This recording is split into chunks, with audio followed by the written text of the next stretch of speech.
I've been involved in sport and fitness pretty much my whole life in some capacity. So I got into strength and conditioning at a pretty young age. When I went to university, I was into more performance training.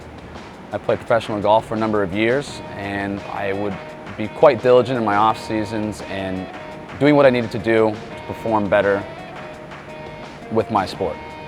And then in the off season of 2012, I got into CrossFit, and it was just something that resonated with me. It was so familiar.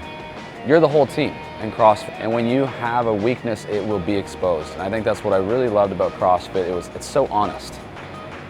CrossFit is the most honest methodology in the fitness world that there is. You have to be good at everything. You can't hide it, and if you do hide it and you try to hide it, you'll be exposed. Either you'll get hurt, hopefully not, because if you have a good coach, they'll tell you. But as a methodology and as a sport, I just love that you couldn't hide from your weaknesses with it. When I started training CrossFit, I was pretty good at it pretty quickly. And so people came to me and asked me for advice. And there was one girl who was asking me for help. And she'd never done a pull-up in her life. And I gave her some tips and some progressions to do pull-ups. There's a reason now that I love seeing people get their first pull-ups. It's because there's so much nostalgia for me. It reminds me of that moment. She got her first pull-up and she immediately began to tear up.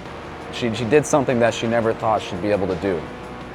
And to be able to help her with that was an unbelievable feeling. It trumped any kind of personal victory or success that I'd ever really had. That feeling that I did receive in the end was just so satisfying, and it was something that I wanted to chase. I want to help people get that moment again and again.